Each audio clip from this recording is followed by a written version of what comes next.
नमस्कार दोस्तों, मैं आपका सुकेश शानभाग। महाभारत और भगवत गीता की जन्म की कहानी हस्तिनापुर के राज्य से शुरू होती है।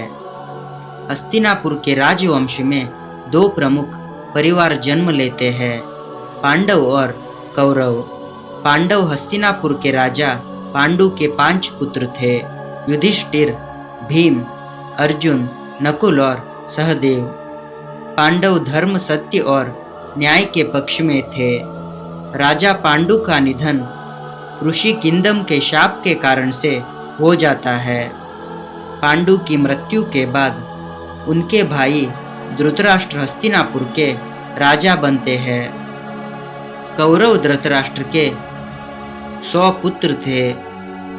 उनमें से प्रमुख है दुर्योधन और दुशासन।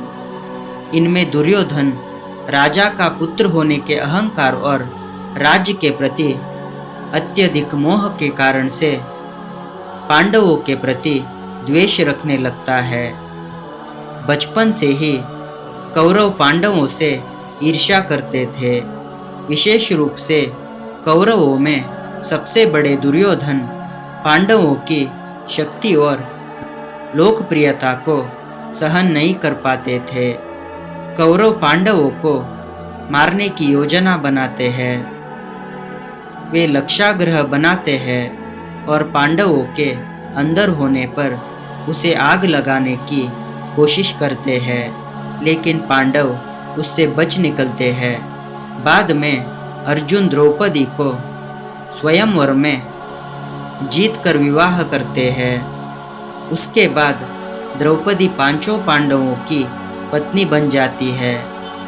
दुर्योधन युधिष्ठिर को द्यूत की खेल के लिए आमंत्रित करता है। इस खेल में अपने मामा शकुनी की चालाकियों की मदद से दुर्योधन धोखे से युधिष्ठिर को हरा देता है। युधिष्ठिर इस खेल में अपना भाई, राज्य और अंत में अपनी पत्नी द्रौपदी तक को हार जाते हैं। द्रौपदी का कौरवों द्वारा राजसभा में वस्त्रापहरण करने का प्रयास करके अपमान किया जाता है। इस घटना के बाद कौरव पांडवों को 12 वर्षों का वनवास और 1 वर्ष का अज्ञातवास की सजा देते हैं। वनवास पूरा करने के बाद पांडव कौरवों से अपना राज्य वापस मांगते हैं, लेकिन दुर्योधन ये कहकर मना कर देता है कि वो सुई की नोक के बराबर भूमि भी नहीं देगा। यही कुरुक्षेत्र युद्ध का मुख्य कारण बनता है। इस प्रकार कुरुक्षेत्र में महान युद्ध शुरू हो जाता है। ये केवल राज्य के लिए युद्ध नहीं है, ये धर्म और अधर्म के बीच का युद्ध है। महाभारत युद्ध शुरू होने से पहले अर्जुन अपना रथ दोनों सेनाओं के बीच में खड़ा करके आगे देखते हैं। उनके सामने उन्हें दिखाई देते हैं उनके गुरु द्रोण, उनके पितामह भीष्म और उनके अपने रिश्तेदार। उनका मन दुख से भर जाता है। मैं अपने ही रिश्तेदारों को कैसे मार सकता हूँ? इस भावनात्मक विचार के साथ अर्जुन के हाथ से गांडीव धनुष नीचे गिर जाता है। अर्जुन की इस उलझन को देखकर उनके सारथी भगवान श्री कृष्ण उन्हें उपदेश देना शुरू करते हैं। श्री कृष्ण द्वारा अर्जुन को दिया गया वही उपदेश भगवत गीता के नाम से प्रसिद्ध होता है।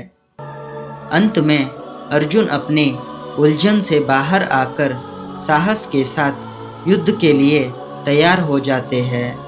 भगवत गीता से हमें जो सीख मिलती है, जब जीवन में भ्रम उत्पन्न होता है तो सही ज्ञान हमें मार्ग दिखाता है। प्रिय दोस्तों, महाभारत केवल युद्ध की कहानी नहीं है, ये जीवन का एक पाठ है। भगवत गीता केवल एक पुस्तक नहीं है, ये जीवन का मार्गदर्शन है। ऐसे ही और आध्यात्मिक वीडियो देखने के लिए कृपया हमारे चैनल को सब्सक्राइब करें। हम फिर मिलेंगे एक नए वीडियो के साथ। तब तक अपना ख्याल रखें। धन्यवाद दोस्तों।